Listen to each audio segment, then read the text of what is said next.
안녕하세요. 네, 저는 한국의 미국인 사진작가 욜란타시우이고요. 네, 반가워요. 반갑습니다.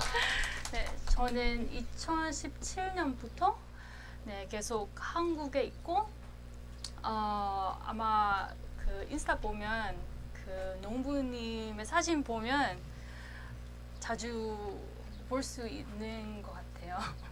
이것도 국비원도 사진 찍었고 또 이순숙님 또 근처에 살고 있는 농부님인데 근데 원래는 그 대학교 있을 때 조경 디자인 공부했고 2017년 사진 작업 시작할 때 저는 솔직히 도시 사진 많이 찍었어요.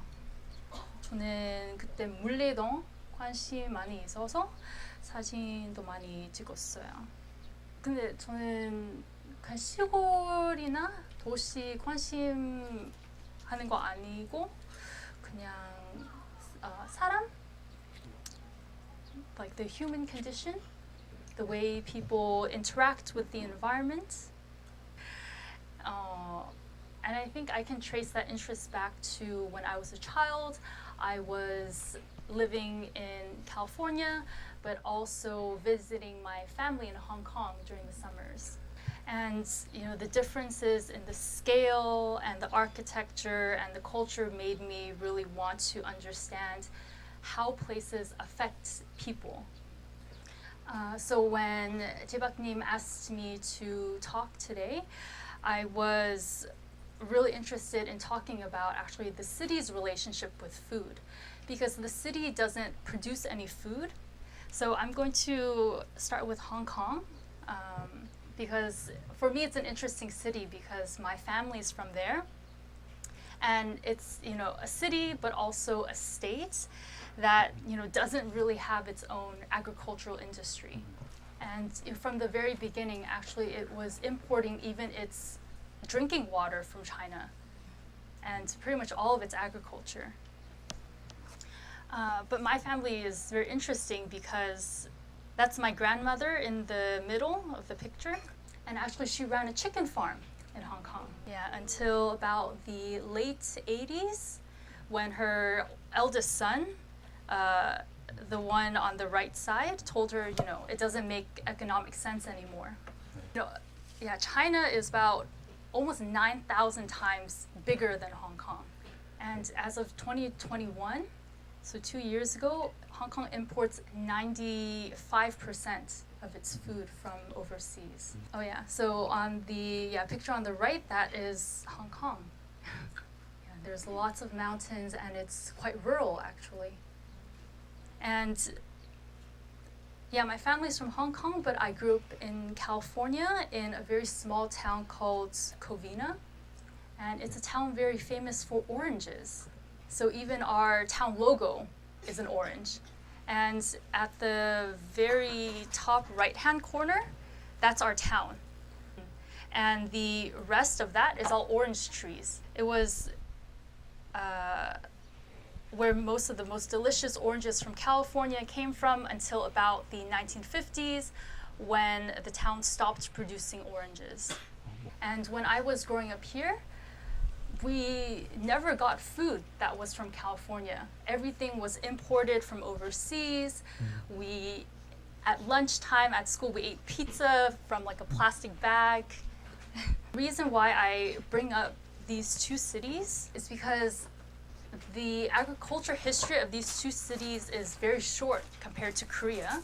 But at the same time, when I look at the way people eat and the way people buy produce or even stock the supermarket, I see that we're headed towards a very similar direction.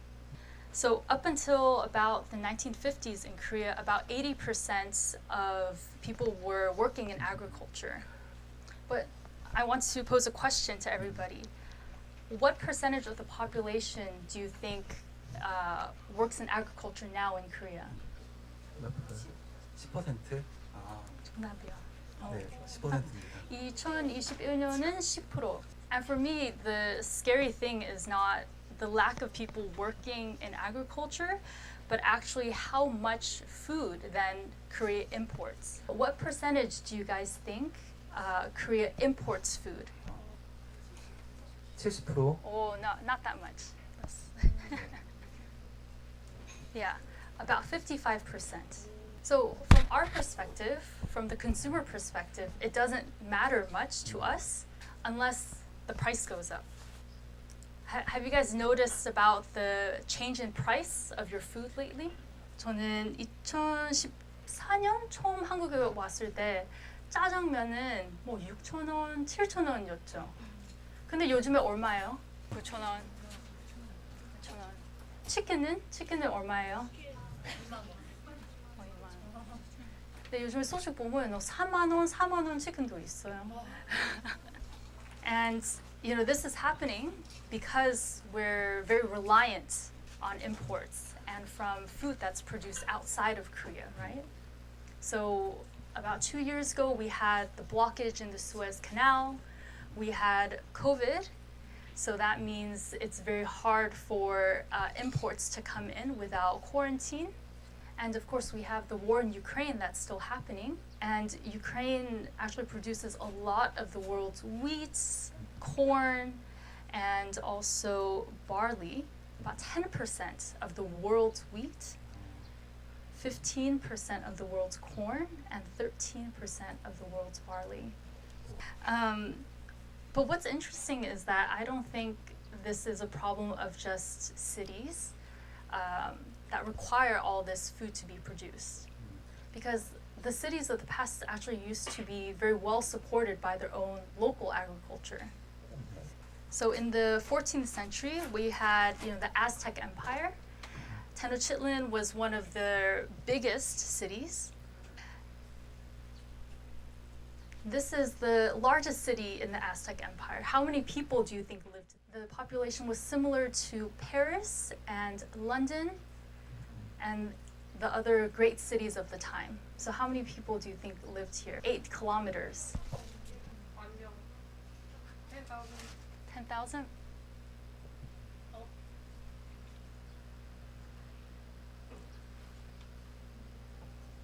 Way more. I'll give you a clue. It's similar to Sejong, Yosu, and Gwangmyeong. Not Gwangmyeong. It's about 200 to 400,000 people.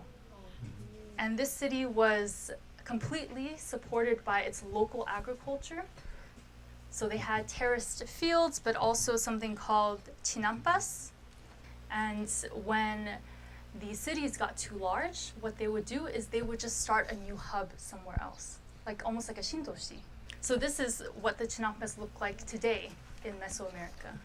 And from what I know, Korea was actually very similar as well. When the Joseon capital was moved to Hanyang, they also turned the surrounding area into farmlands so that the capital could be self-sufficient.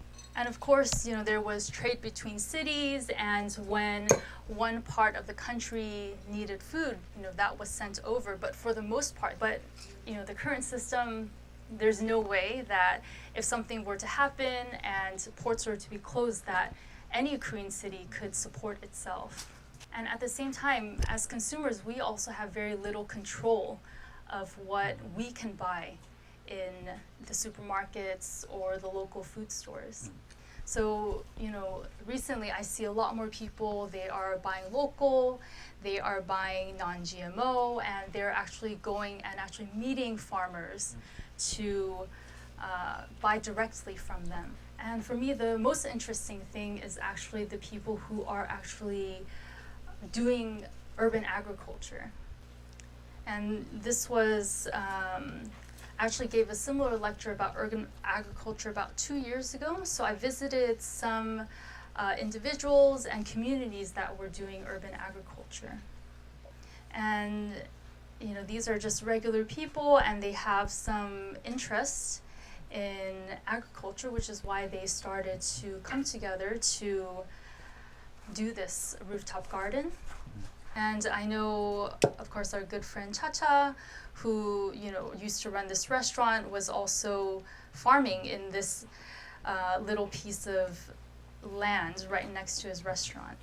And for me, even though the scales are very different, for me they're really similar because I see gardening as, the people's desire for kind of stability in our kind of uncertain times. And as I talked about before, a lot of young Koreans are having difficulties like finding housing, finding jobs, and making a living that can support their lifestyle. And I see many similarities actually in other cultures as well. In the 1970s in the Soviet Union, when their system of agriculture didn't produce enough food, they started putting together kind of like a weekend farm called dakas. And in Cuba, when the US decided to embargo and stop any sort of importing from coming into Cuba, they turned and made organic ponicos, because actually 80% of the island's inhabitants were living in cities and they were importing about 50% of their food. So they had to start these farms in order to survive in the city. And the same in Korea as well, like in the 70s and 80s, a lot of people were turning kind of extra spaces in the city into little farms. And actually this reminds me of a story Namdo from Goppiwon told me as well. When she was young, her aunt had a little rooftop garden. So she would ask her, or Namdo's mother would ask her, "Oh, go get some peppers from your aunt's garden." And I'll show you some pictures as well. And they're very small, but I think they're really important because they show this kind of hope for a better food future, better stability for the future.